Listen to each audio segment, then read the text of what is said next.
All right, good morning, everybody. Welcome to Derita Matters meeting of February 6th, 2025. In front of you, you should see a kind of a graphic map. It's not really to scale or anything, but it does show roughly the area that we cover in these meetings that we try to keep track of.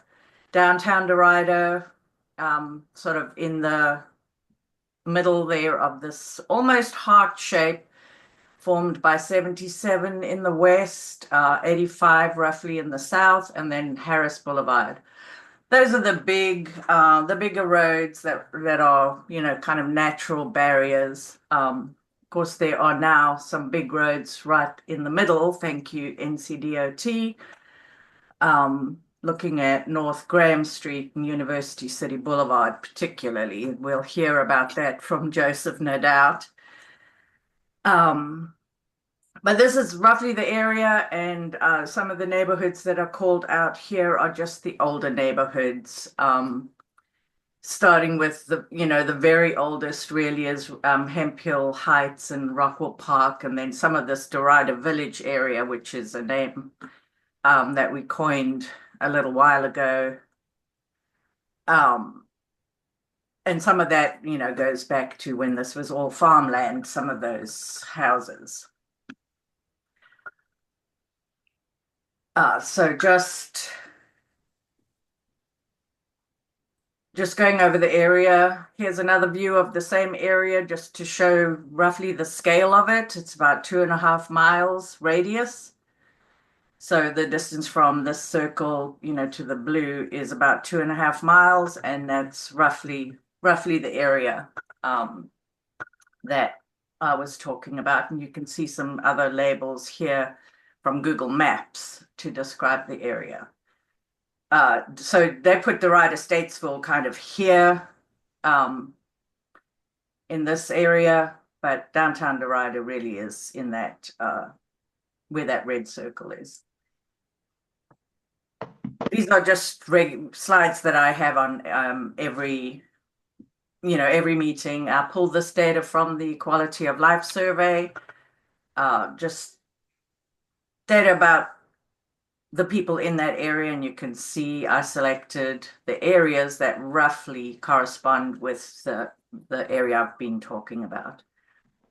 And that's just for reference, not going into it. This is a link to the actual site, the Quality of Life Explorer, where you can access all this data, and the link is in the slides when the slides go out in the email to everybody. These are all clickable links, so you can explore to your heart's content lots and lots of data about each little shape here you could drill down to the data for that specific area, so you can get very granular. Our meeting schedule for 2025 is also a permanent slide. The first Thursday, 9 a.m. on Zoom. Decided to do something a little different this year and take the summer off, but as needed, because a lot of community engagement does happen in the summertime. So we reserve those months for possibly public meetings, actually in-person big public meetings. And then we added by popular demand, and we'll have to see. I hope people will show up for these and let me know, if we should try a different idea. But there was a desire to get it together in person, and I agree. As well as these Zoom meetings. Not really intended to be a meeting per se, because it's hard, over breakfast, but just more of a social gathering, and anybody is welcome. We're so far just planning to go to Maria's Grill of Derita. And these are the dates. They're Saturday mornings, 10 a.m. So just mark your calendars and hope that we'll get more and more people connected in person, and beautiful things happen, whether it's neighborhoods sharing information, or people with businesses, networking, so on. It's great to get together in person. So we've added that. And I think that's enough talking from me for before introductions.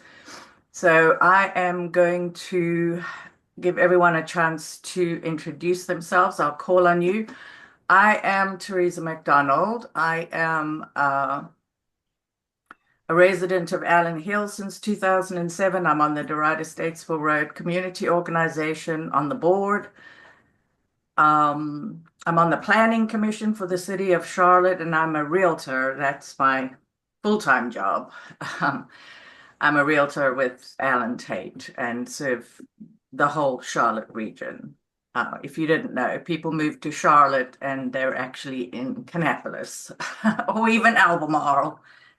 That might be a stretch, but with the way affordability is, unfortunately, that is what we're starting to see. All right, I am going to just call on you as I see you on my screen to introduce yourselves. Just if you're from a neighborhood, describe briefly where the neighborhood is, or some geographic information, just so that we can figure out, so people know where we are. And I will start with the ladies who were first on the call. Jacqueline Blackwell.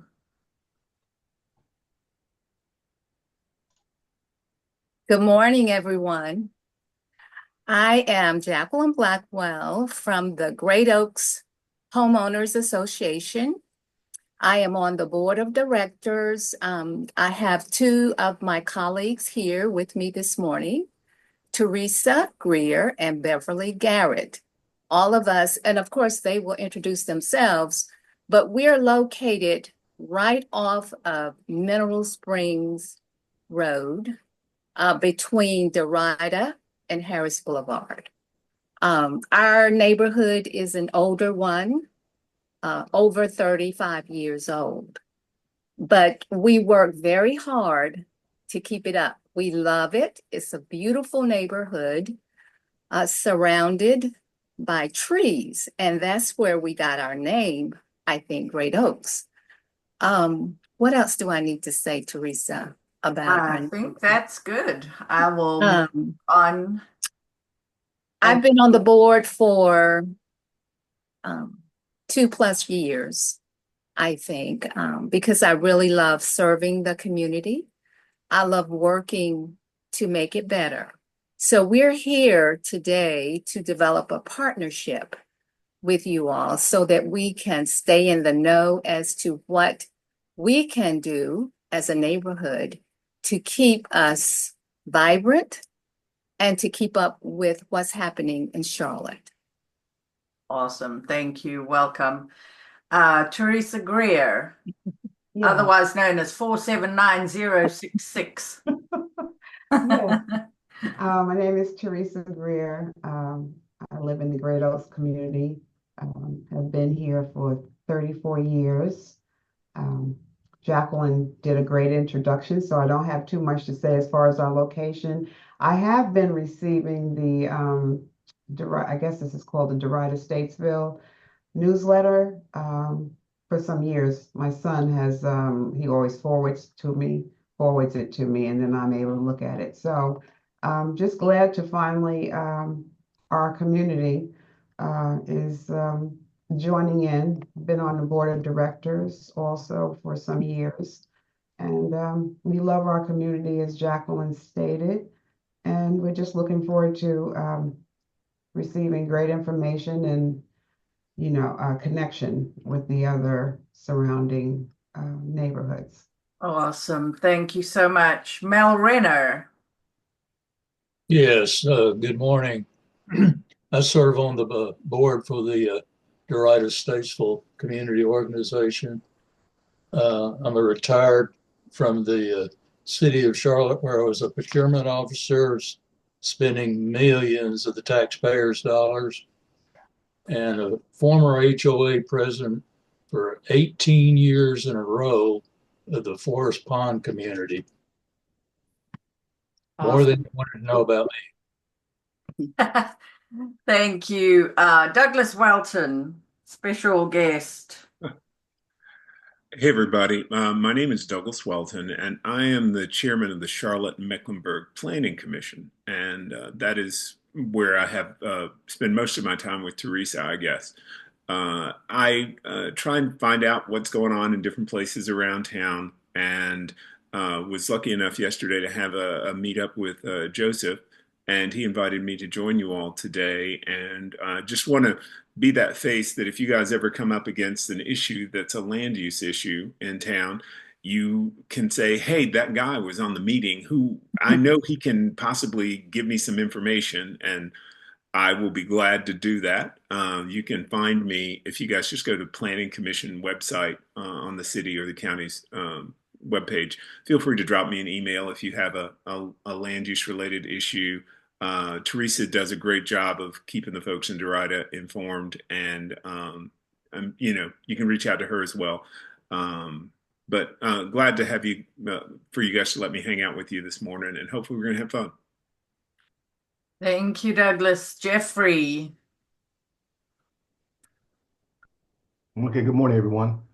My name is Jeffrey Simpson. I'm the president of the Farmington HOA. We're located right off of Hubbard, between Hubbard and Sugar Creek. I'm also on a couple of different boards, such as the Citizens Review Board. There's also the Neighborhood Matching Grant I'm part of. I'm a recent grad from the Civic Leadership Academy, and also part of the Citizens Review Board, if I didn't mention that already.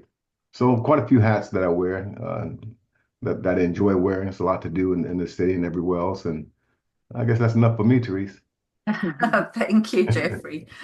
All right, Beverly. Beverly Garrett. Beverly, you're on mute. You're on mute.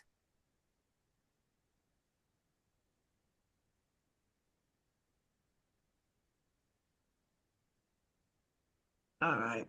Okay. Can you hear me? Yes. Okay. Thank you. Good morning. I'm Beverly Garrett. I'm also serve on the board for the Great Oaks HOA. I've lived in the community for 2 years, lived in Charlotte for 4 years, and I'm from Akron, Ohio. So I love Charlotte, and I love the community I live in. So I'm happy to be here, and thank you for the invitation. Wonderful, thank you. Let me see. Jeanette Kennard. Good morning. Good morning. My name is Jeanette Kennard. I am in Derita Presbyterian Church. We've been here for a year. We recently moved from Reagan Drive. I'm on the displacement team for the city of Charlotte. I'm also on the unsheltered team with CMPD. I have a nonprofit and a profit inside Derita Presbyterian Church. Champion House of Care, I support teens and adults with disability.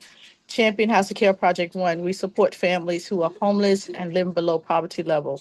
We have a food pantry in this building in which anyone is welcome to come by. And if you know someone who needs food, they're welcome. We don't just serve the community. We actually been getting people far as Airwood coming over to get food. We also have a clothes closet where families are able to come over and get clothes for free. So we are a hub for crisis assisted ministry on Tuesday and Thursday from 1 to 5. Crisis assisted ministry sits in the building. So if you know somebody in need of financial help, instead of going down to Spratt Street, they're welcome to come over Tuesday and Thursday, 1 to 5, and don't have to wait in the line.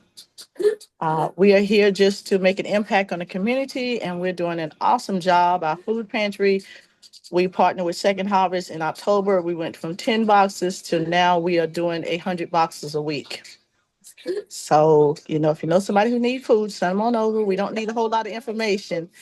You'll notice we're doing a lot of events over here. We do events like every other month. So we welcome you all to come, and it's great to be. And I just wanted to get to know everybody and let you know we're here. If we can partner with you all and do some things, just let us know. You can visit us on our website.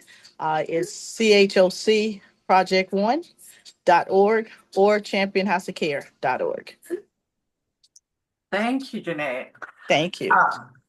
Jessica, Nevins Inc., are you able to speak? Can you hear me? Yes. Okay. Hey, y'all. Sorry, I'm driving, like I said in the chat. I am with Nevins. I've been there, it'll be 2 years next month. We are on Nevins Road, right down from Statesville Road, right next to Statesville Presbyterian. And we are a nonprofit that helps adults with disabilities to live their best life. We mostly function under the Medicaid Innovations waiver, so like we're mostly Medicaid funded. But I like to tune into these meetings so I can know what's going on in the neighborhood and keep tuned in. And always great to hear of the new developments that are going on. Awesome. Thank you. Rodney. Hi, good morning. Can you hear me? Yes. Okay, great. Apologize for my camera. It's not acting right for some reason. But anyway, I'm happy to be on. My name is Rodney McAllister. I live in the Michael's Landing community. Actually, Joseph is one of my neighbors. And so he specifically mentioned about signing on this morning. I intend to do it more often. I do get the notices of the meetings and that sort of thing. I serve as one of the leaders here at Michael's Landing on the board of directors and serve as the president of the board right now. So, I just wanted to mention, because I wrote it down, Beverly from Akron, Ohio. I'm from Akron, Ohio too, Beverly. So that was really nice to hear. Oh Anyway, my. yeah, I've lived here since 2008, so it's been a while. Well, I lived in Akron, well, grew up in Akron, then moved to Pittsburgh and then moved here. Okay, guys, I'm sorry to interrupt. Sorry. Guys. We have to finish our introductions and get to Joseph's presentation. Okay, well, no, that's fine. I just wanted to do a shout out to you. Thank you. That's awesome. And you can use the chat to if you want to exchange contact or whatever. Sure. You can do that. Thank you so much. And then Marion McMahon. I always forget how to say that. I'm sorry. It's Matt Mahan. I'm at work, so can't talk long, but yeah, been here a long time, Michael's Landing, Derita area for 15 years. Appreciate everybody as always, but I won't be talking after this, most likely. Thanks. Thanks for being here. Thanks for everything that you guys do, you and Joseph. Jamila.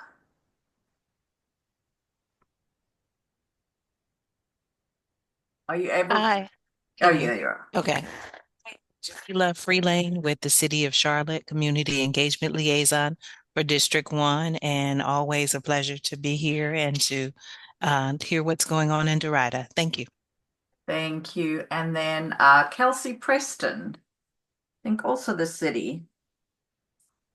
Hi, my name is Kelsey Preston, and I am the City of Charlotte's Corridors of Opportunity Community Engagement Lead. Oh, awesome. Thank you for being here. Thank you. Okay, I think that's everybody. And very much last but not least, Joseph Margolis, and I've made you co-host. I'm sorry, Christine. I almost forgot. You're right. I missed you right there. Christine, please introduce yourself. Good morning. Thanks for having us all here, Teresa. Thanks for your facilitation. I'm Christine Edwards. I am the principal at Civility Localized. We're a community engagement firm here in Charlotte, and I'm a community advocate. And we have our Civic Impact Academy, which Joseph is a graduate of the Civic Impact Academy. And I'm here today to support his placemaking project. Thank you. Oh, that's awesome. All right, Joseph. I think I'll let you introduce, and then I did make you co-host. Let me just make sure I haven't forgotten anybody else. I don't think so. I think everybody's made introductions. And Joseph, I think I need to stop sharing. So you have it, you have slides to share, and Yes. just introduce yourself and go into your whole lovely spiel. Oh, okay. And thank you, Teresa. Thank you to everyone who I invited, who showed up today to support me. This is kind of an idea that I've been bouncing in my head for a few years. And some of you may have known me from back in 2018 when I was sort of flirting with the idea of trying, getting more involved. And some things happened, but, now I'm ready to really make my mark. I too live in Michael's Landing. I've lived there.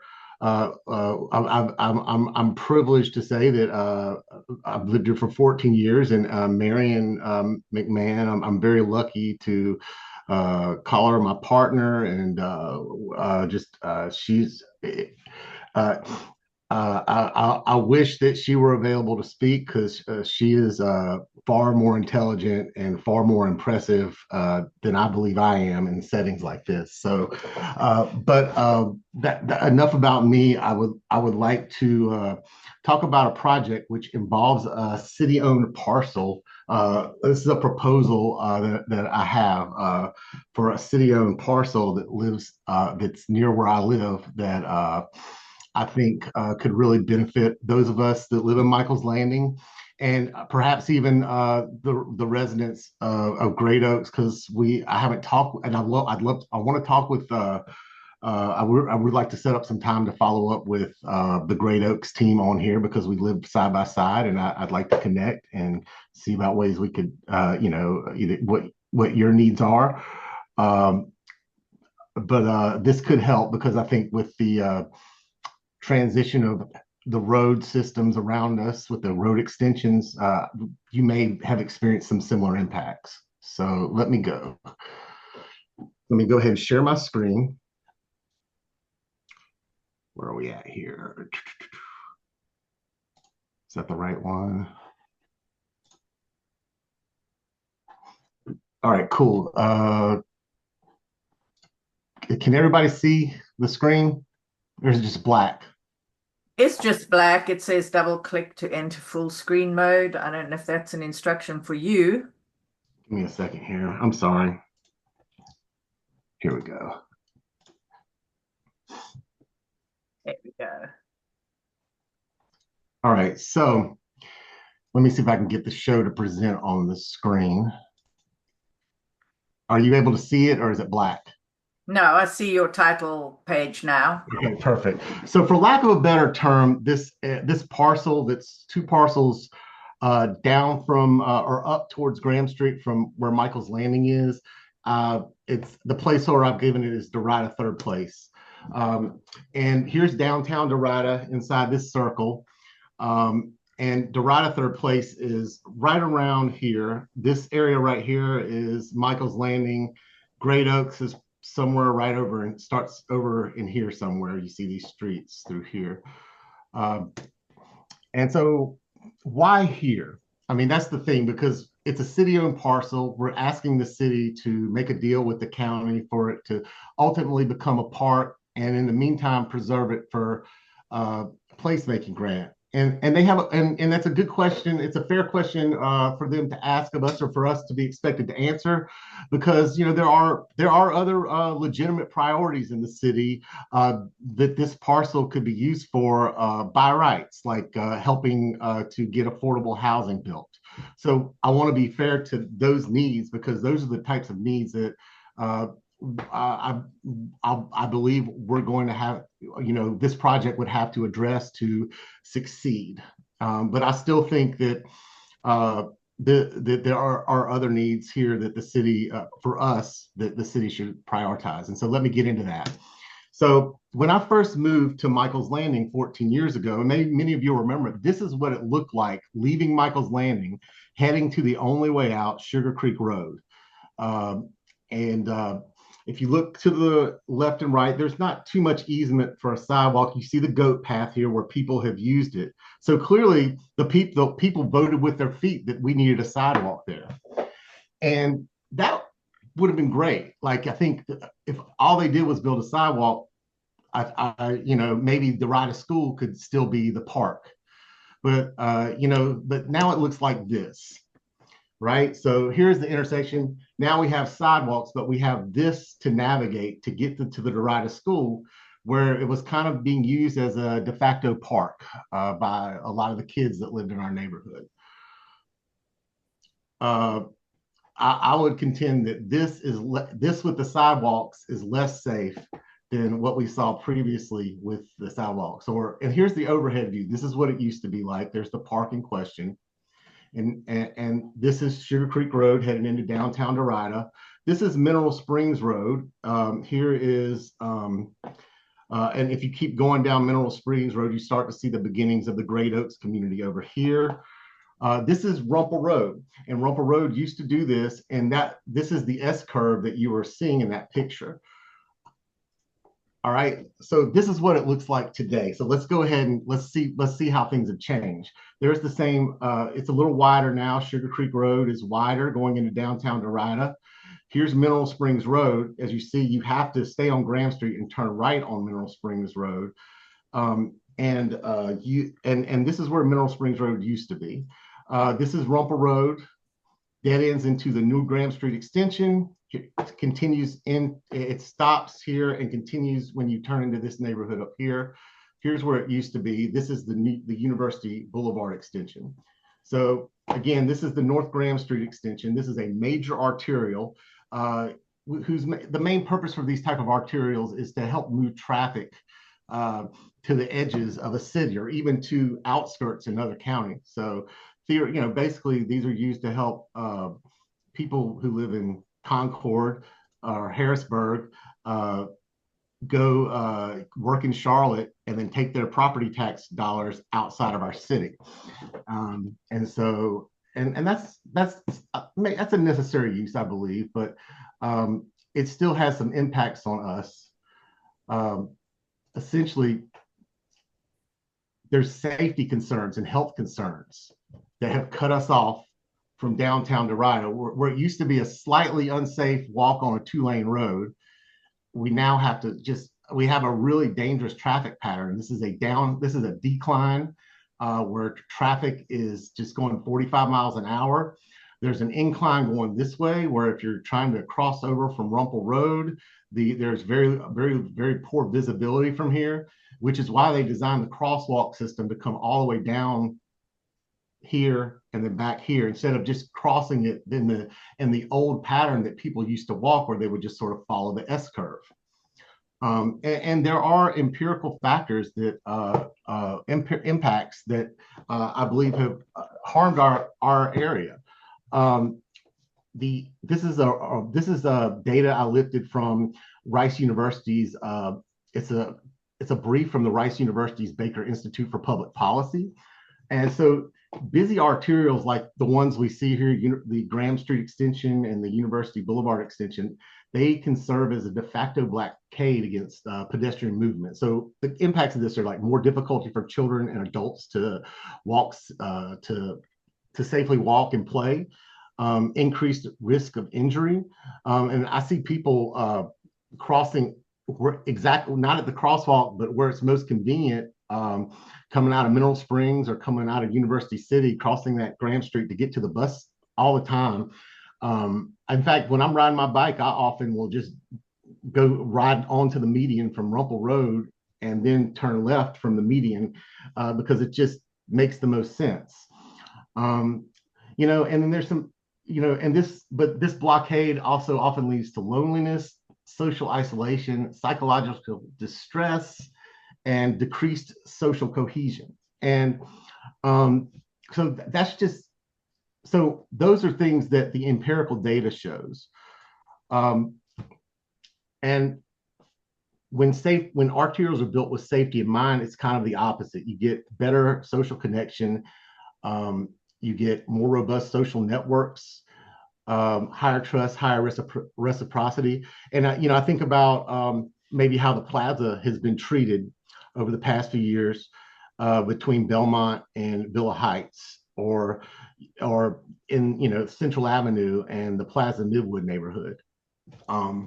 They're still busy stroads, they're still dangerous, busy arterials, but they do have treatments that make it more welcoming and comfortable to be a pedestrian and to be a cyclist than I think is currently going on in our neighborhood and probably all over Derita.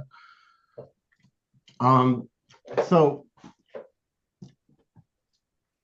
just thinking about the affordable housing argument, this is a 1.4 acre parcel.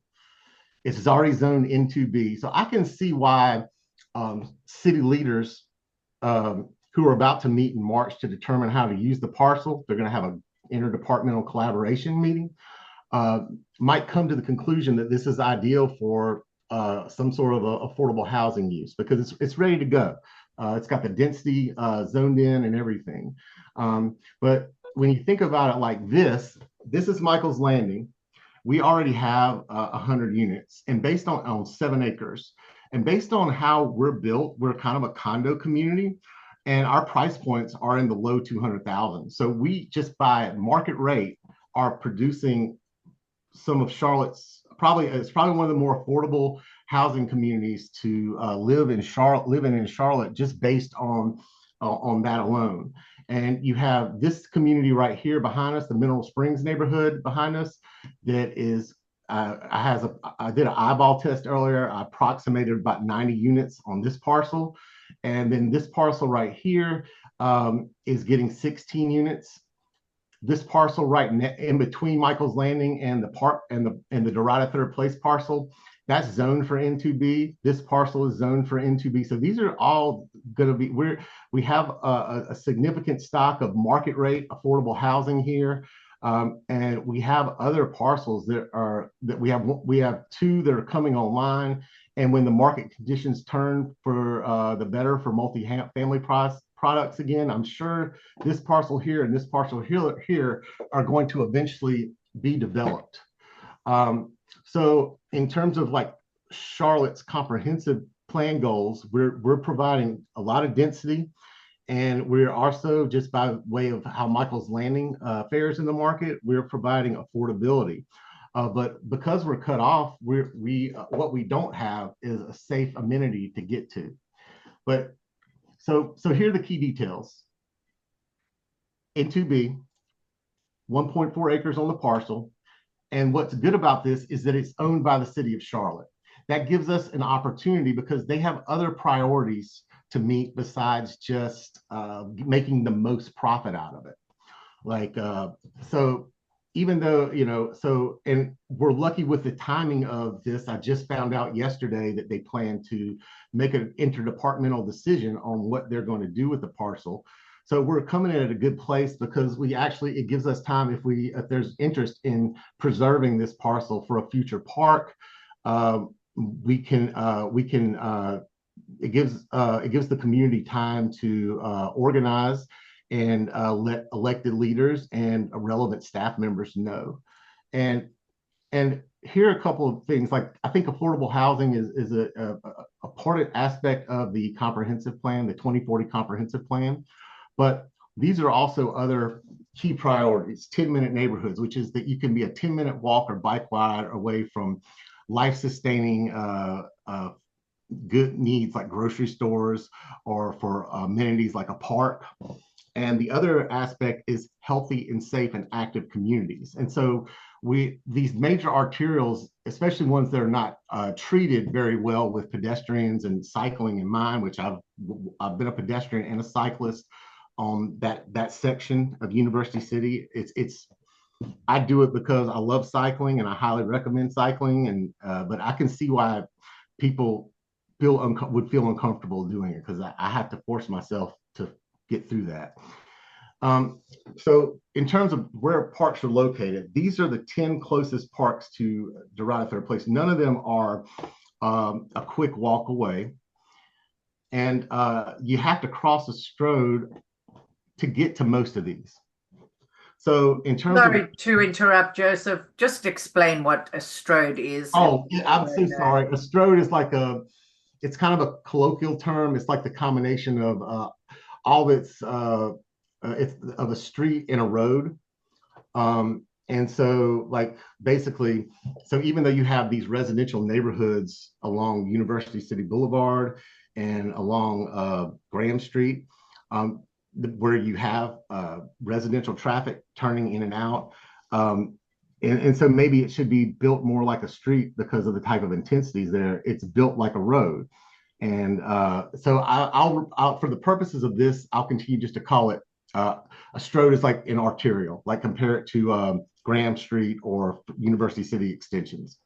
So you have to cross at least one of those major arterials to get to most of these parks. So in terms of the comprehensive plan, I really think the city should look beyond, just also think about our area's comprehensive need for other amenities. And just if they look at that, I believe they'll come to the conclusion that Charlotte is non-compliant with the plan, especially after what's been done with those stroads or those arterials that were built here. So that's my idea. And I'm really excited about it. And here's some of the work I've already been doing. I've actually contacted Derita Statesville Road Association, of course, and and some of my neighbors, and I plan on getting more intense with that. The other stakeholders are, of course, the City of Charlotte Real Estate Division, and then the urban, I'm working on a grant. So I am in conversation with the Charlotte Urban Design Center for Placemaking. And then because long-term, I see this as the vision hopefully might be a park. I've talked to Kevin, his last name is slipping my mind for some reason. I don't know why, but Brinkman? Yeah. And the acquisitions division. So since I heard from the city yesterday about what their timeline is, I've really beginning to I see the need to really along with the grant making process and intensify some outreach. So I'm going to start with Michael's Landing door to door, just to kind of, as I have time to generate interest. And I guess what's good about that is that there's 100 units in a pretty close proximity to where I live, and doing some canvassing at the front of the parcel, just talking to pedestrians as they come by. I'm going to continue the grant application process, which involves getting endorsements. And the grant applications due by March 7th. I'd like to try, and if there's anyone on this call that'd be interested in participating, I'd love to just do some easy peasy pop-up event on there, where it doesn't really require too much thinking, too much cost of resources, but just to get people on the parcel. And if anybody on the call wants to meet up and just experience the parcel with me, I'd love to we could just show up and do that. It's public land. The city will, so later in March, at some point, the city is going to collaborate with department leaders to determine how to use this parcel. And once they, and forgive the misspelling on there, and once they make that determination, here's what's important to know. Once they make that determination, it's kind of like plan beats no plan. So if they plan it for something else besides this use that I'm proposing, that's more than likely it's going to be really hard to take them off that trajectory, I believe. So that's why I believe this time frame between right now and whenever they have that meeting in March is important, and where my ask comes in to play. So here's a little bit more. These are my steps. I've kind of mentioned a lot of these. I'm going to continue. This is where the ask comes in. I'm going to continue involving city, county, and Derita stakeholders. And like one thing I'm going to definitely do is share this presentation with anybody who allows me. And I'm especially looking to share this with any elected leaders who might be interested. I'm following up with, I'm working on getting an appointment scheduled with the district rep for this parcel, Renee Johnson, and others. But if anyone wants to provide any support on this, I'd love to hear from you. So I just want to take you to this parcel before I sign off of this presentation. This is what it looked like back around 2011, 2012. Someone actually lived there. It was a really nice, and it's a really well-kept yard. This is what it looked like in 2022. And if you look over here at the bottom of the screen, this gentleman has already activated the parcel. So he gets it. And so did I. This past summer, I decided to turn it into a co-working space. I got my little jackery and a table, and put some cooler in that wagon you see there, and just came over there and just used it for a third place this past summer. And it was just that easy.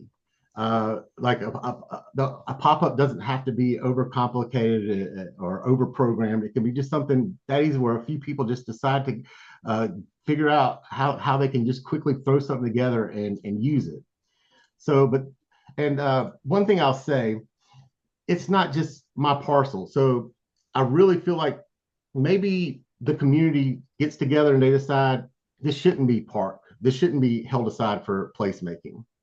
But based on the information I gave on Stroh's and just what was taken from us to create other benefits, I will say, what we lost when those two roads were built, I feel like there's an opportunity here that I really want to have a chance to encourage my neighbors to consider. And I'd like them to be involved in the current process right now. The city gets to decide before the community gets involved. That's essentially what I was told yesterday on the phone when I talked to someone from the city. That's just their process. And they actually would rather not have the community involved and get people excited about this being a park before they make a decision. And what I say to that is, like, maybe if there's no one talking about it, but if we start talking about it, I feel like they have an obligation to listen to us. And I really think what I'd like to have is just like any help I can get on starting this campaign. And even if you have different ideas for what a park should be, if there should be a park, or what the park should look like, who should the park accommodate? These are all important things to consider, but I just like to have an opportunity to get that conversation. So what I'm looking for is like involvement, like if you can do an event, if you can endorse the grant proposal that I'm doing, please reach out to me, because I will definitely include that with my application. There is a section for including endorsements. Or if you just want to make sure that this city group of department heads that is making this decision from the top, here's our voice. I think that's very important for us right now as a community if we want to have an opportunity to have a say in what gets done with this parcel. So here's my contact information. And I'll leave that up there for a minute or two, but I'll be happy to take any questions, Teresa, if there are any, if time is available. Awesome. Thank you, Joseph. That was a wonderful presentation, and the beginning slides to just show the change. I feel like that I would like to keep banging that drum also with the roads, because we have a lot of discussion on this call about roads like Gibbon Road, where people want to see it widened. And I think it's important to consider what happens when you widen a road and how that then makes it really inhospitable for lots of other things, particularly people that are not in cars. And even in cars, it's dangerous in cars. So I'm sorry, you triggered me on the Strode and those awful NCDOT roads that we now have. When we could have used maybe a turn lane and sidewalks, and probably half the real estate to improve Rumpel Road. We have people on the call that are in a position to put this to, the Great Oaks neighborhood. If they were in support, I think that would be huge. Derita Statesville Road, of course, Mel and I are on the board, and we'd have to probably present this or make sure the other members watch the presentation. And I don't see any issue with getting support from Derita Statesville Road for the effort.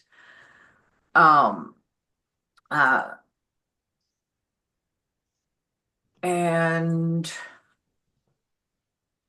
I just wanted to open it to any questions or comments.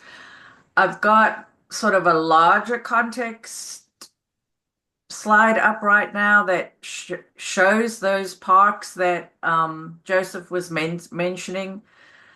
And so the area where this parcel is, the 1.3 is here, where you can see where my cursor is.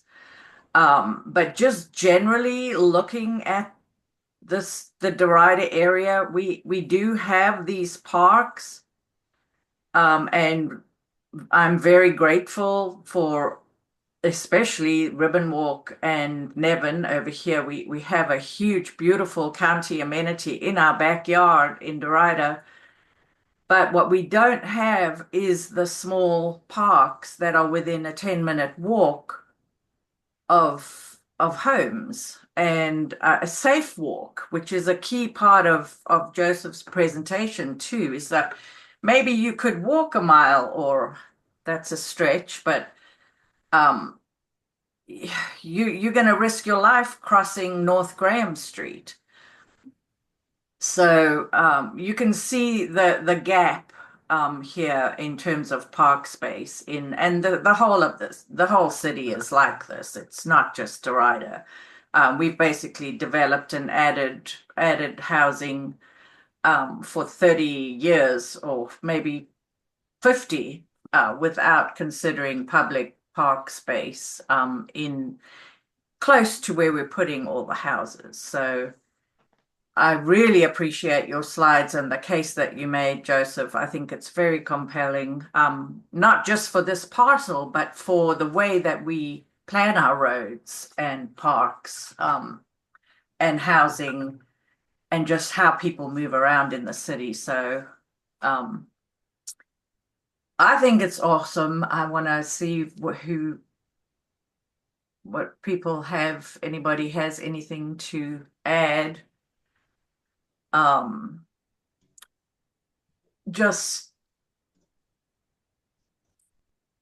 did have, unfortunately, it's not on the map, but we have this working list of opportunities that are similar to this that Joseph is taking on.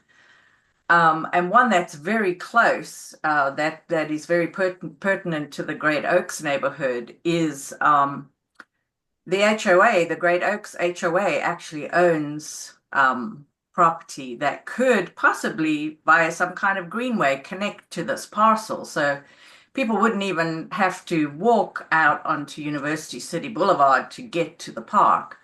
They could, from within the neighborhood, connect to it. And the same thing for Michael's Landing. It's probably a little easier to see on Polaris if I can figure out how to pull that up.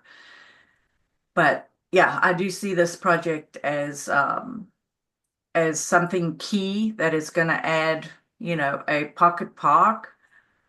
I mean, it's a good size, and it will serve a fairly dense community that is already within very close walking distance, if you count Michael's Landing and all the townhome communities that are right in that little area that Joseph was showing.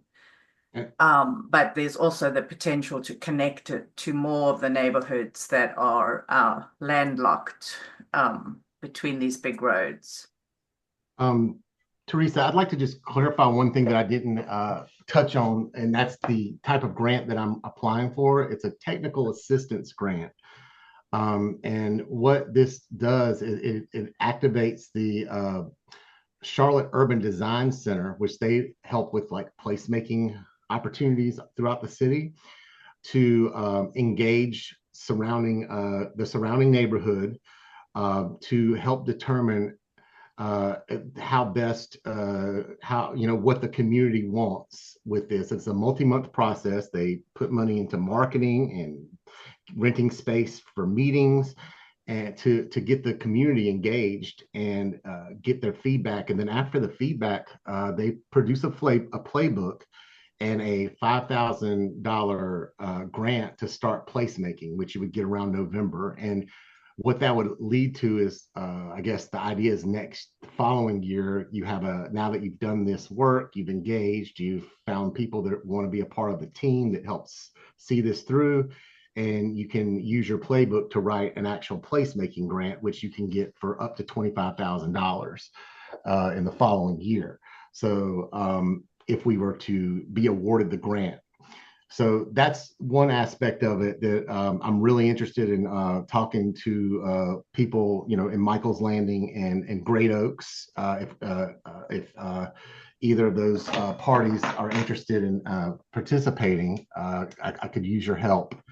And the other aspect of it, so that's the one aspect. The other aspect of it is we kind of had a fire lit under us if we're actually interested in seeing that this parcel is considered for placemaking and via community engagement, because the city is going to be making a decision.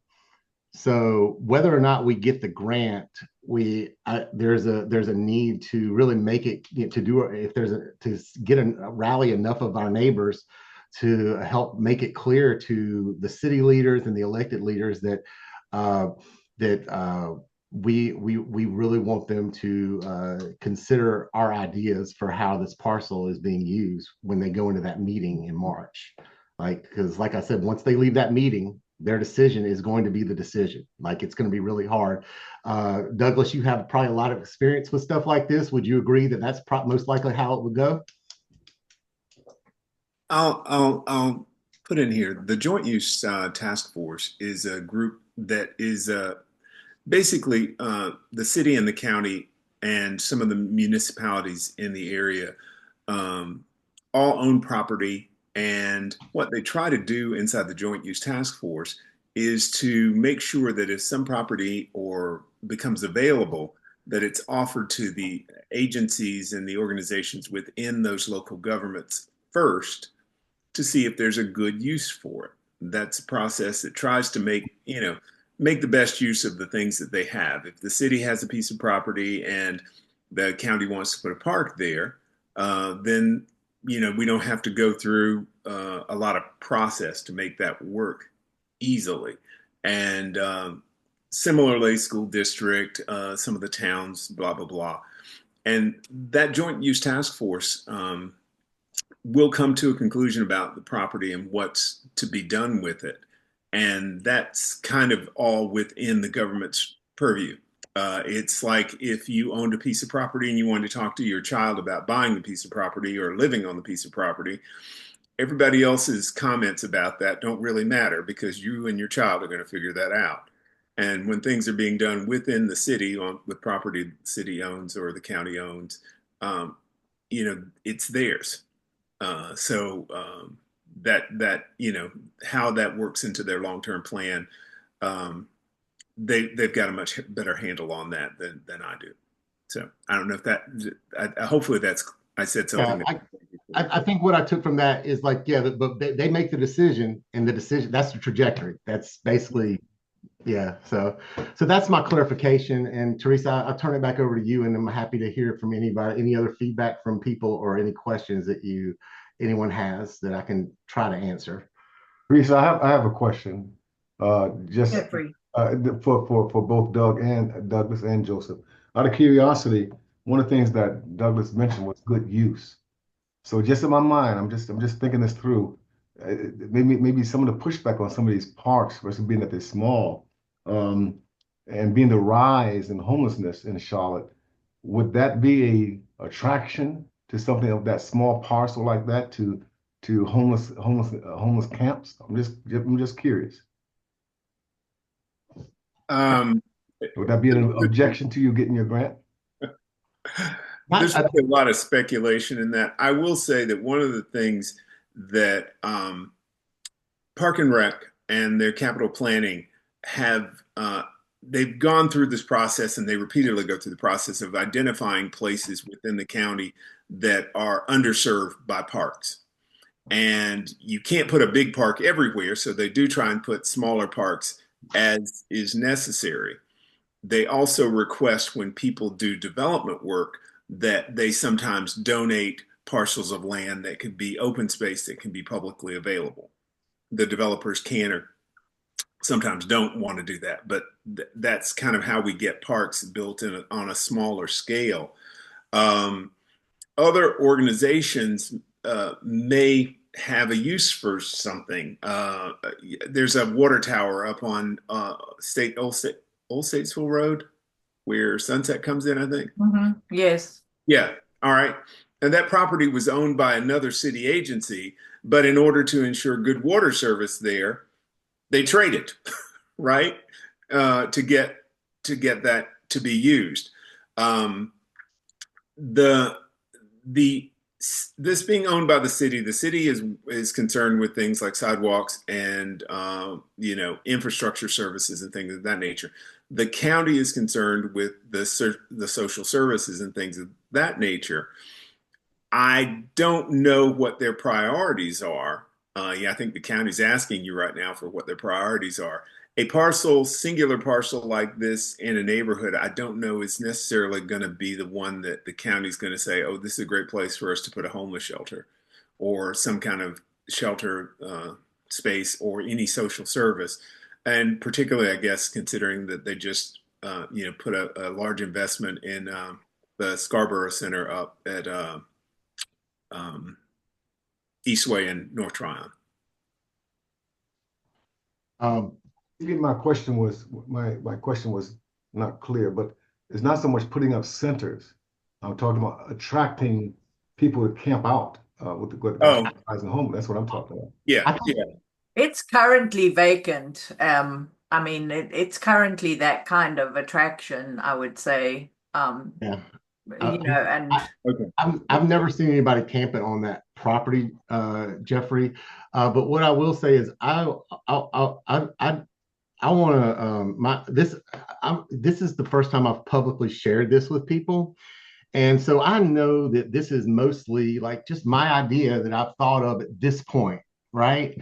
So what the support I'm asking for now is for being open, a good faith openness to a process to consider it with as such an amenity, because where we live, I would love to just have you come to the parcel with me. I'd meet you there sometime. And just come walk with me around some of those areas on that sidewalk if you've never done it, or anybody else. This is not just singling you out, because I just feel like the best way to understand what it's like to walk or around or access other resources is to do it. And so I'd be happy to kind of do a walk downtown Derita, and so you could experience that. But really, I would love just a good faith support from my input, especially those of us closest to the parcel. And for anyone else that's interested in learning more, I'm happy to just kind of host tours around here, be a tour guide, and so I can share what the experience is like. To do things like crossing North Graham Street. It's show you how the legal way, the jaywalking way most people do it versus the way the state of North Carolina designed. I think that part would be illuminating. So that's what I would ask. And I would think, I'm not sure, I would think that you're not allowed to camp on parks right now. I think there may even be laws about you can't sleep at parks. I don't know. Doesn't stop. Sure. Hey, sure. I sure. said I wouldn't, Joseph. Hey, I said I wouldn't talk, but I just want to kind of really quickly interject something here. Homeless people could or already would be in this area. You're never going to stop encampments, full stop. You have to enforce it. What is great about this is that when you activate empty land, you're less likely to, and it's actually used, you're less likely to see those things. That's just what I see, like where encampments used to be. If you develop it in some kind of way, that's not, it is helpful to actually see this partial because it's going to be between developments. When we talk about eyes on the street, like there are eyes on this park. Like homes will be facing it directly, and the other side is a very busy street. So the idea, it's not a place for stealth camping once this is activated. It just won't be. So I just wanted to alleviate any fears for anyone who wasn't familiar with it. There will always be people who try to do things, but I think once activated, that would actually decrease the likelihood of people trying that because there will be quite a few eyes between the new development of townhomes on one side, on the back side, and the busy street, and the likely activation on the other next to Michael's Landing. So just wanted to interject that there quickly. Yeah, and I agree. Like I just, that's what just there's all these units, like 100 at Michael's Landing. On Monrose, there's going to be, I think, 16, and then around 90 are there's several already online on this back parcel, Mineral Springs neighborhood, and so there's a lot of density, and what we're losing for all of these multifamily neighborhoods is like shade and natural spaces to enjoy, which is considered a health benefit. It helps improve health and places to come be communal. And Charlotte has goals of just making it easy for people to walk places within 5 to 10 minutes. And so that's what I would say, Jacqueline. And I'd love to, what I'd say to you, Jacqueline, I'd love to talk to you offline. Maybe I'll put my information. Can we have a conversation at some point offline? We can. My question is, would you be willing to present this presentation to our board? Absolutely. Any name of time and date? Do you did you get my information, or do you want me to? I did. I have your number, and I will give you a call because I know we have people on the board. As a matter of fact, I think someone from the city did come to speak to us at one time about what they were thinking about putting on this parcel. So it's good that you brought it back to my remembrance this morning. I think it would be good for you. Maybe we could set that up. We just had our annual meeting. This would have been great because we had the residents present. And of course, they will need to be able to see this plan, of course. But if you would first of all present it to the board, I think that would be great. Absolutely. And the whole purpose of the grant is to get community engagement, to involve this. And so the big ask right now is help with making sure that the city would go along with such a process, even if it's not, even if it's outside of the scope of a grant, because there's a chance I might not get the grant. Exactly. I know because we have applied. So we know about that process of applying for grants and how you have to do all that work to get it approved. But you had something on the screen about we have property that might we own property. I think I wanted to just ask real quick if people can see Polaris now. I see Polaris. That I'm sharing. Yeah, so I've highlighted this area. This here is the parcel. And sorry, Mel, I do see that you have a question and I will get to you. This is the parcel in question here. And this is Michael's Landing. And this is going to be developed. I'm pretty sure I've already seen something within the city's website about townhomes on this parcel. So, but here, yes, you know, and then it connects to, this is all HOA. And you can see it's all along where is Great Oaks? This is Great Oaks, if I'm not mistaken. No, that's Great Oaks. I've got Great Oaks completely mixed up with something else. That's Great Oaks. No. It's that's just Great Oaks. That's Great Oaks. That's Great Oaks. So we would not have to go out to Graham. We could access Yeah, I mean, Well, that's what it looks like to me. Even this little parcel belongs to Great Oaks homeowners. So, and it connects to Michael's Landing, and Michael's Landing, if they got on board, Uh-huh. it looks easement. And like we that's have why the to. board needs to see this. They It need to looks like see Michael's Landing and the parcel behind us, Yes. beside us, would have to grant some sort of easement to the Yeah, county. some kind of easement, and and then this creek does eventually creek, if I'm not Yeah. mistaken, but nothing owned yet by Mecklenburg County, so it's a long way off. But this is within Great Jacqueline, Oaks that cut is where the no control. trespassing sign is. I used to actually shortcut there years ago before they opened up University City, and Okay. that's years before you had the no trespassing. The community decided to put the no trespassing sign up. Oh, It's, okay. it's, Maybe they have it's already discussed that at one of our That's board an meetings. excellent cut, though. It's an excellent cut between the property. And it needs some work on that between area. There's some like elevations and depressions in there that maybe need to be navigated better, but it's a pretty easy cut to make. So that easement would go behind people's homes. It Yeah, would be like It's there's a in between people's homes. in between people's Can homes. you see this? Maybe I need to zoom in a little No, bit no, more, no, but you're fine. like It's fine. It's just have you ever been to like the Greenway access in Harrington Woods or rode past it? It's on Arkley. no, I have not. But there is a lot along the Greenway. They actually have access points to the Greenway in there where people can just walk into the Greenway from the neighborhood, and that's how it's Okay. used. I get there because I ride my bike to it. So it's something like what they have at UNCC because I see people using that. It's Yeah, behind. and this would be Okay. like a cut path, Yeah, maybe not cut as well paths. developed. This Okay. one probably as well developed as a Greenway path, but something similar, very similar. Well, And if we could set that up where you could present this to the board, I think that would be. I would love to. I would love to. And even if you guys at that point are in agreement enough that you would like to, I would be happy to schedule a Zoom meeting where you Oh, distribute yeah, there would be a Zoom meeting. Yeah. if you like after the board meeting, if you wanted to share it with an opportunity for your members to see about it. It's with Zoom, I think something like that would be easy to facilitate.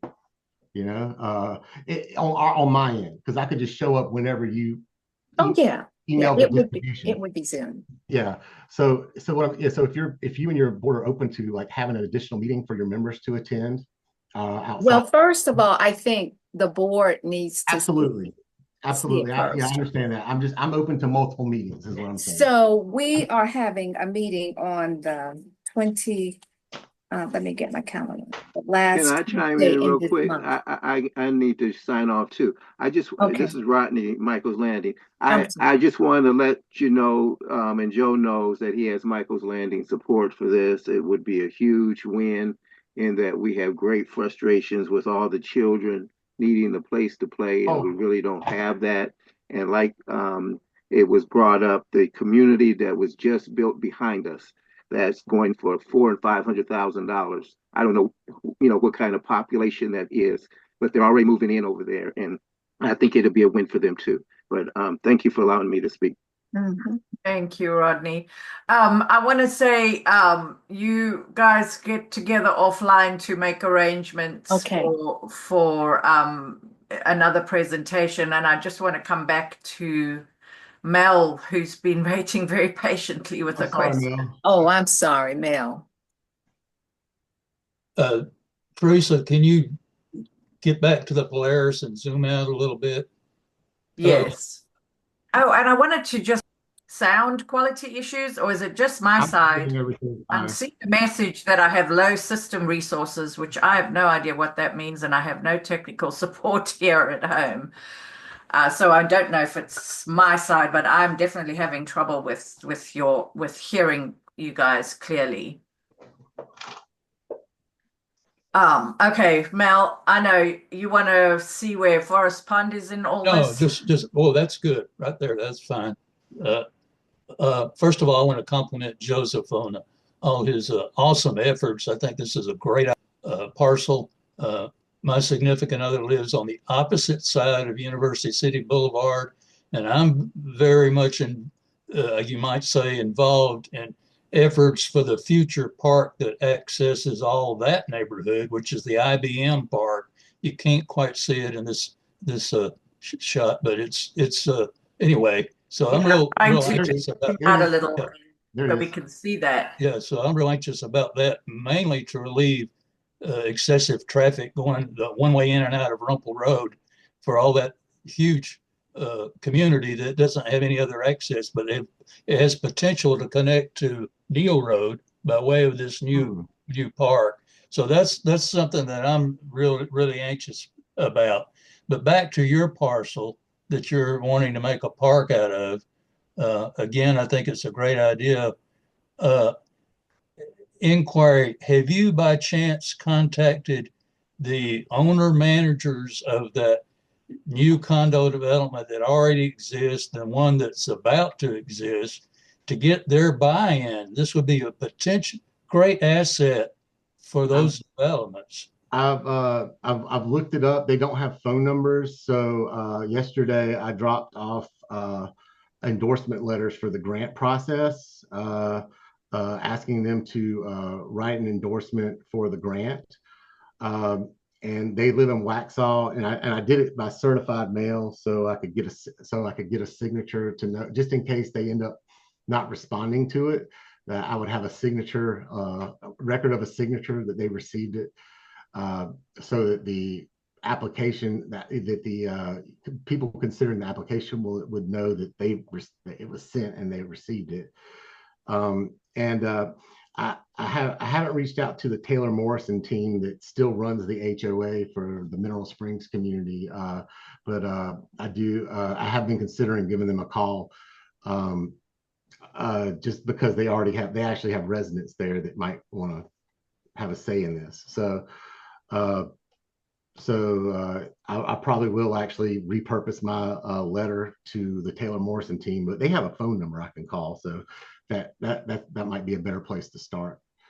They're probably right in the middle of, they haven't transferred the HOA to the homeowners because they're not quite sold out there, but they're very close. So they're still building. So that's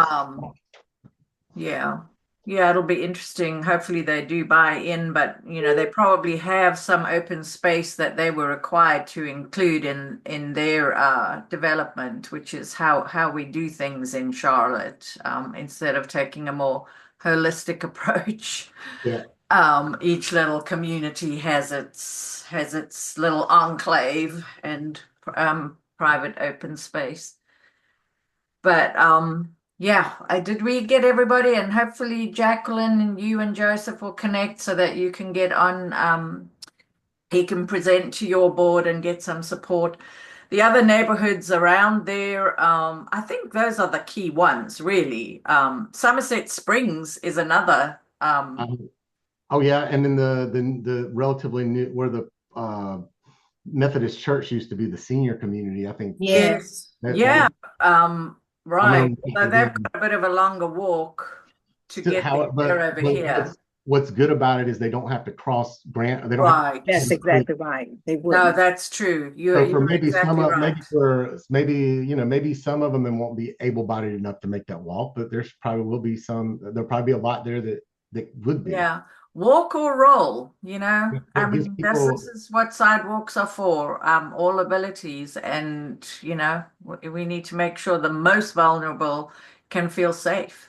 And I just think for the type of intense residential development here, which I'm not against, just for it meets a need, and for it meets a need that's a clear need for the city, that all this intensity is coming to that section.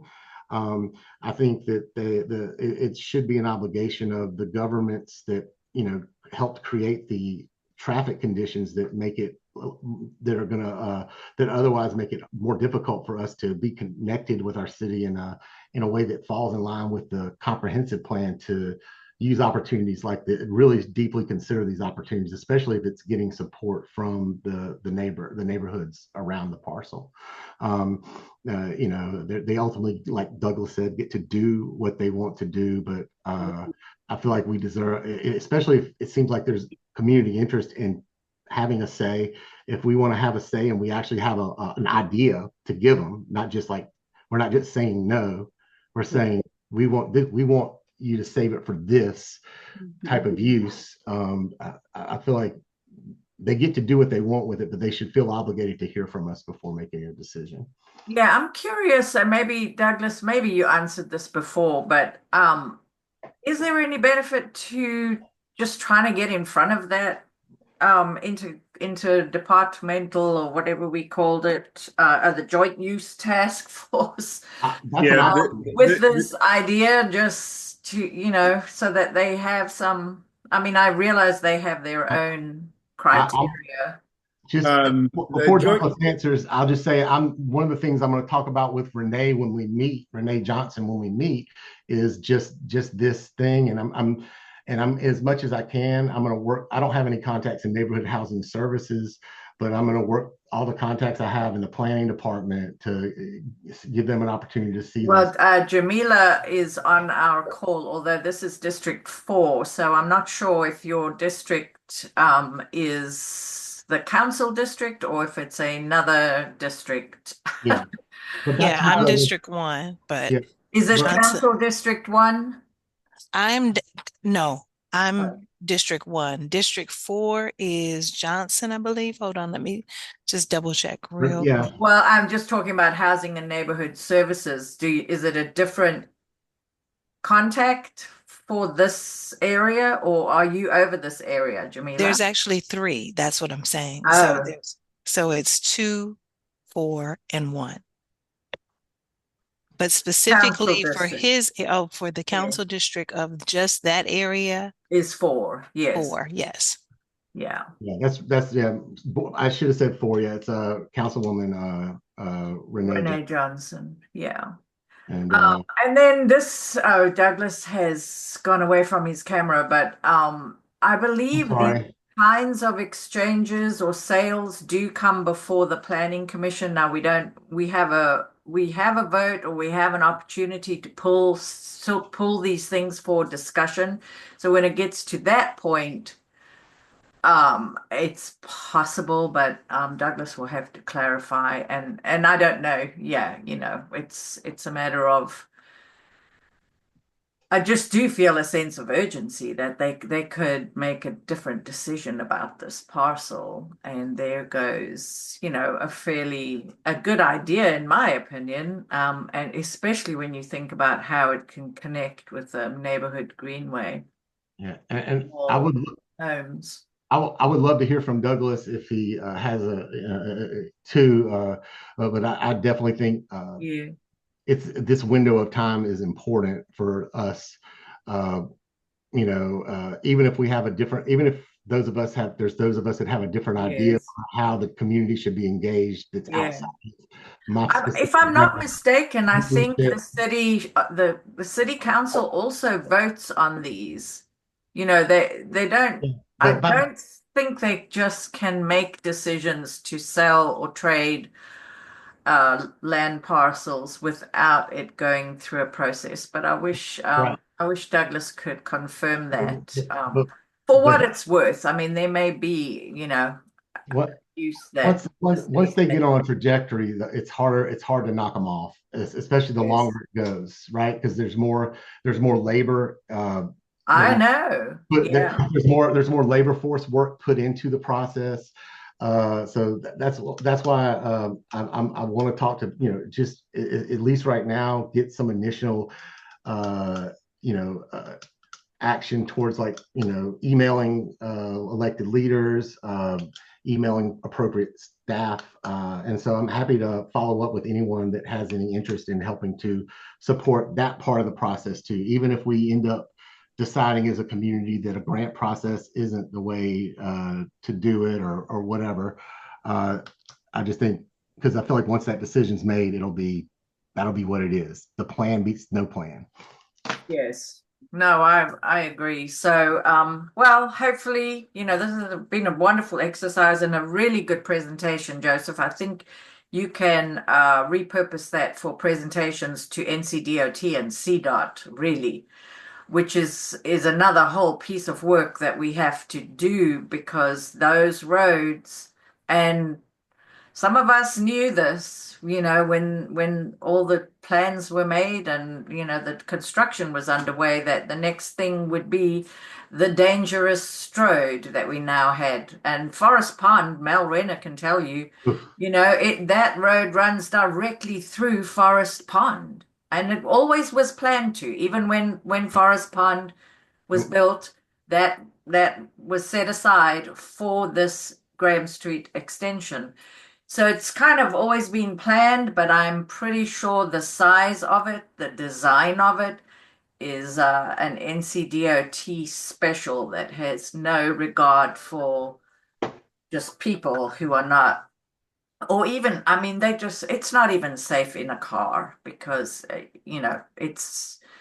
those wide roads just encourage people to speed, drive recklessly. It's not a matter of congestion. When we talk about traffic, I have to clarify what people mean when they say traffic, because you can have congestion where you move along slowly, but you know what? Nobody dies. Or you have wide roads where you don't have congestion, but now everybody speeds and yeah, people die. So I think we have a bit of a state of urgency with these roads, but gosh, join the line of communities in Charlotte all around dealing with NCDOT and their priorities, and even CDOT, Anyway, I love your presentation, Joseph. I think you should make it not just about this parcel. I think it's a great.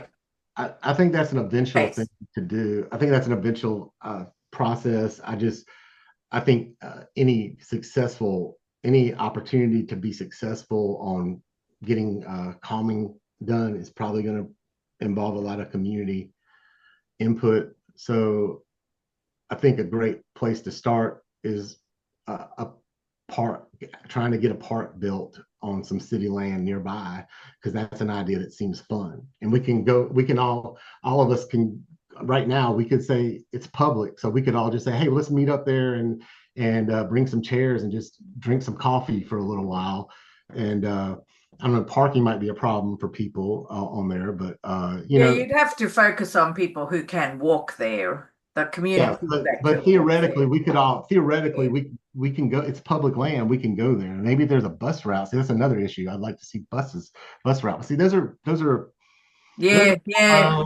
One thing at a time. Let's keep. I think a park is a great place to start, because that's something that could benefit all the neighborhoods that are nearby that have been cut off by these busy roads. By these roads. Yeah, you're right.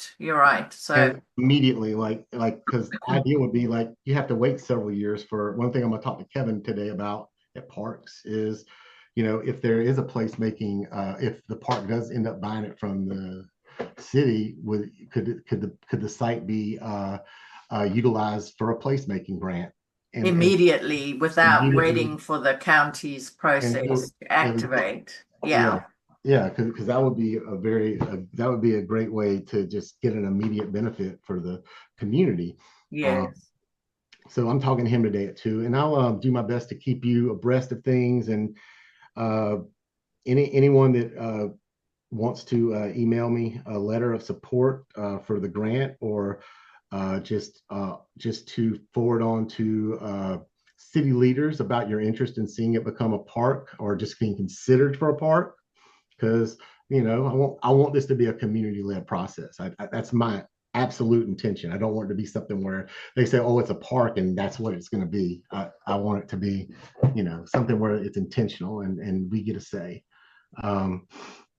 Anyway, I know Douglas, did you were about to answer my question of Teresa's before I got off about whether it's a good idea to get ahead of it with the city decision coming in March, and my answer is yes, but I'd love to hear your feedback, even if it disagrees with mine.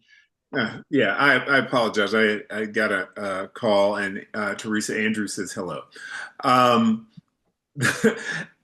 This is my own personal experience. Please do not take it as any policy or anything of that nature. But the Joint Use Task Force is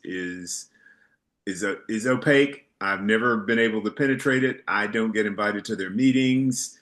I didn't know the schedule that they had until last month. Again, I've been doing this for 7 years as a member, almost 7 years as a member of the Planning Commission.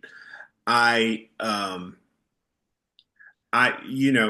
won't discourage anybody from making an effort. I don't, think that they spend a lot of time getting public consideration on what they're doing. I agree. But like, I feel like if people email Renee and the at-large members, that word will get... that's a whole nother process. And yes, the representatives do have influence. They vote on something like this. It doesn't come up for a vote, not even only if there's a transaction that requires. Most of the time when you see a consent item, yeah, it's one of these things. All right, because for instance, the county, when we will approve a land acquisition for a park, then the next month usually, or stormwater purchase, all right, houses in floodplain. The next month you'll see on the consent agenda, there'll be some items where the county is purchasing this and that, and they vote on it, yeah.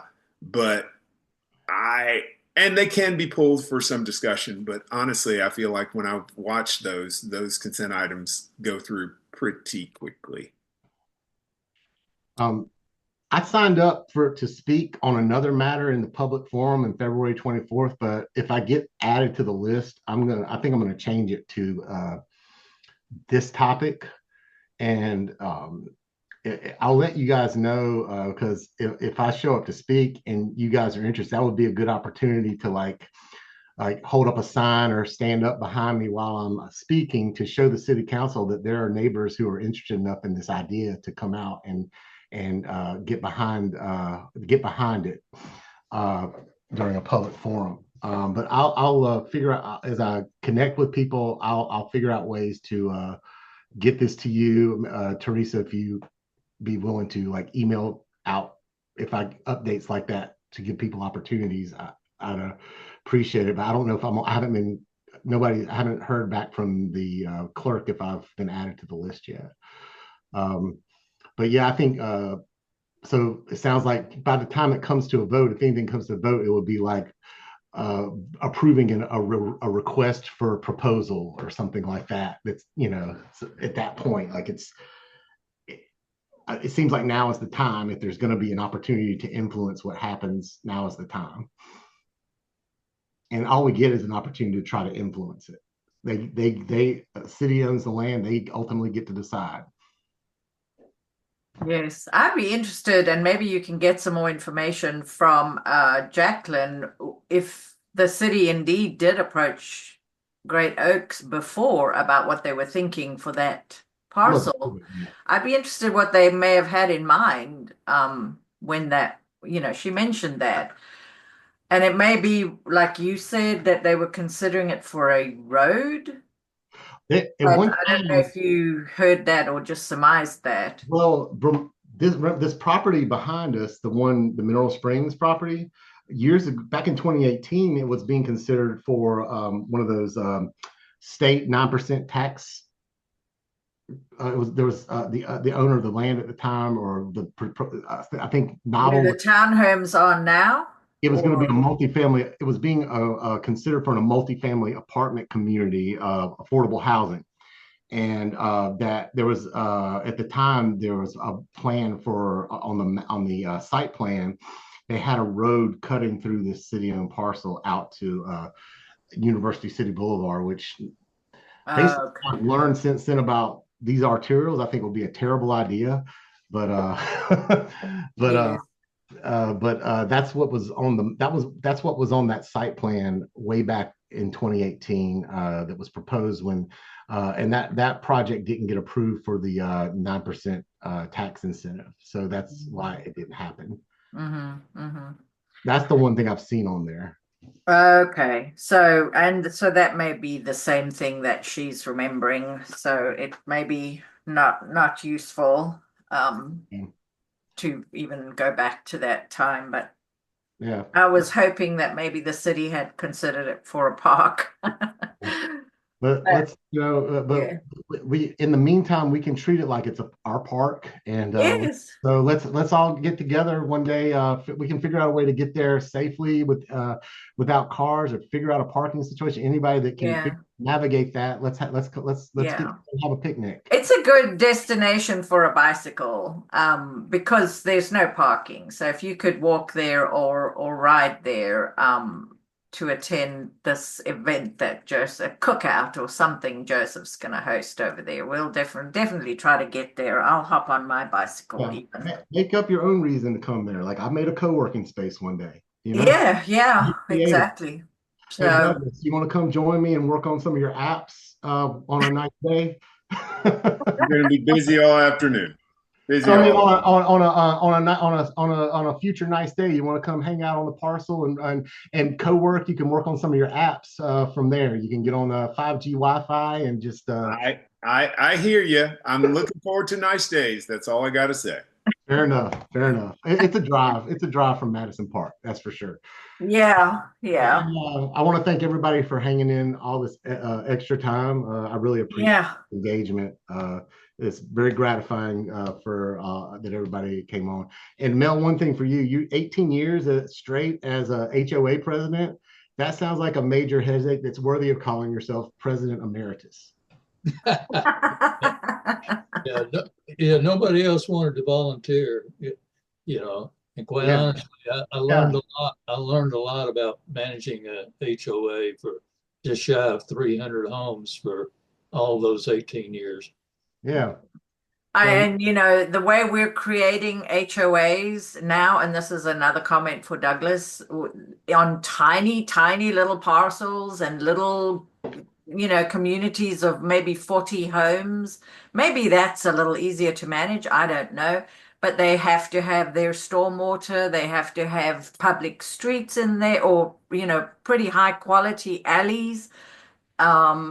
They also have to have open space, and it can be a 5-acre parcel. It's a lot of cost to put on 40 owners. That I think is a little misguided, but boy, that's another conversation for another day. But in terms of hearing from HOAs, like where we have these 30-year-old HOAs, Great Oaks is another example. They had a park when their neighborhood was created.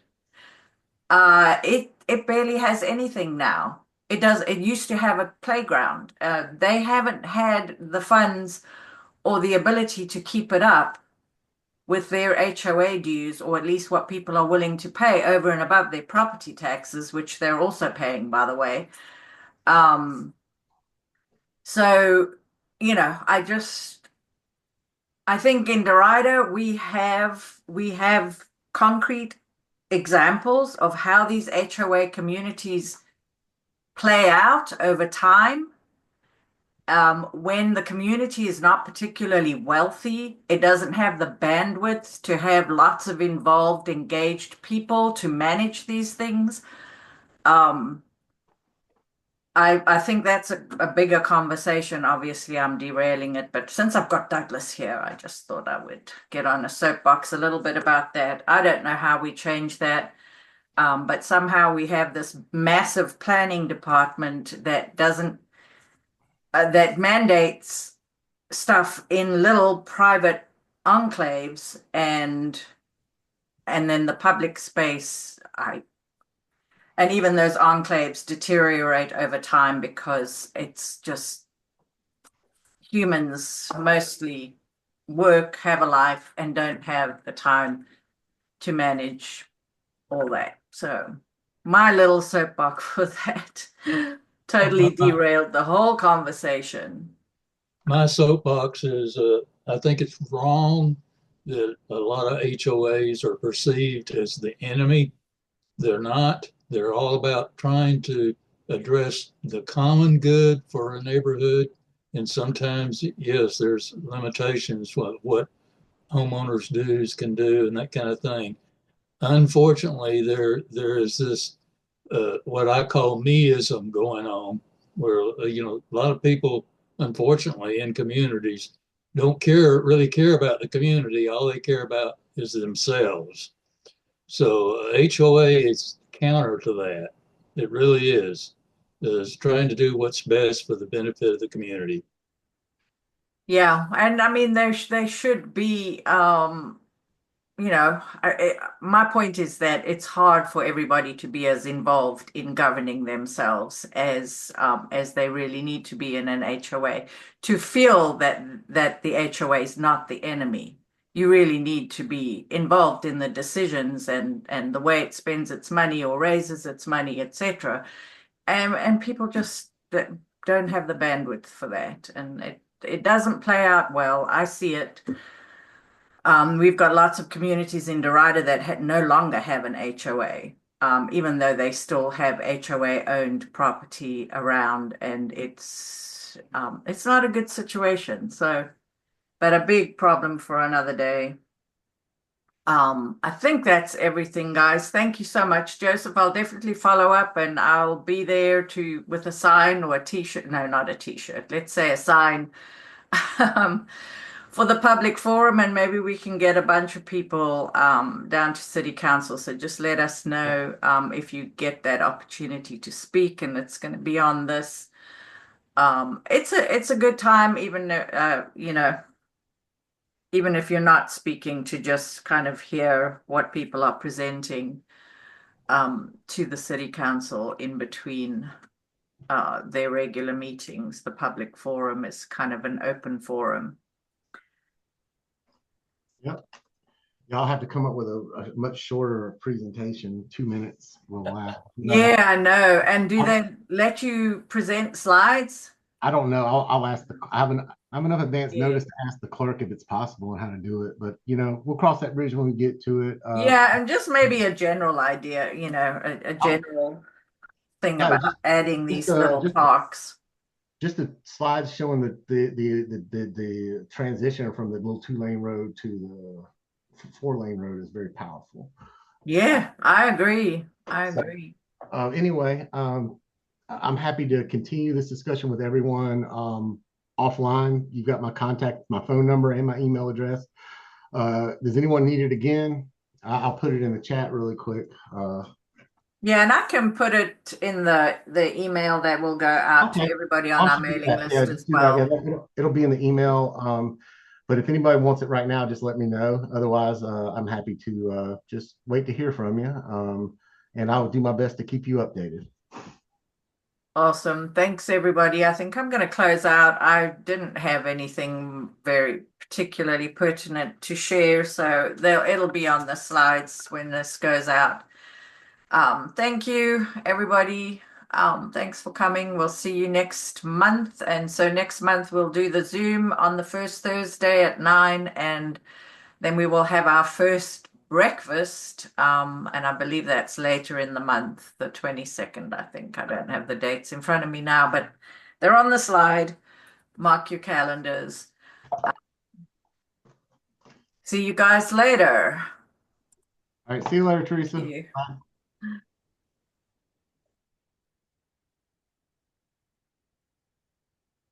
Oh.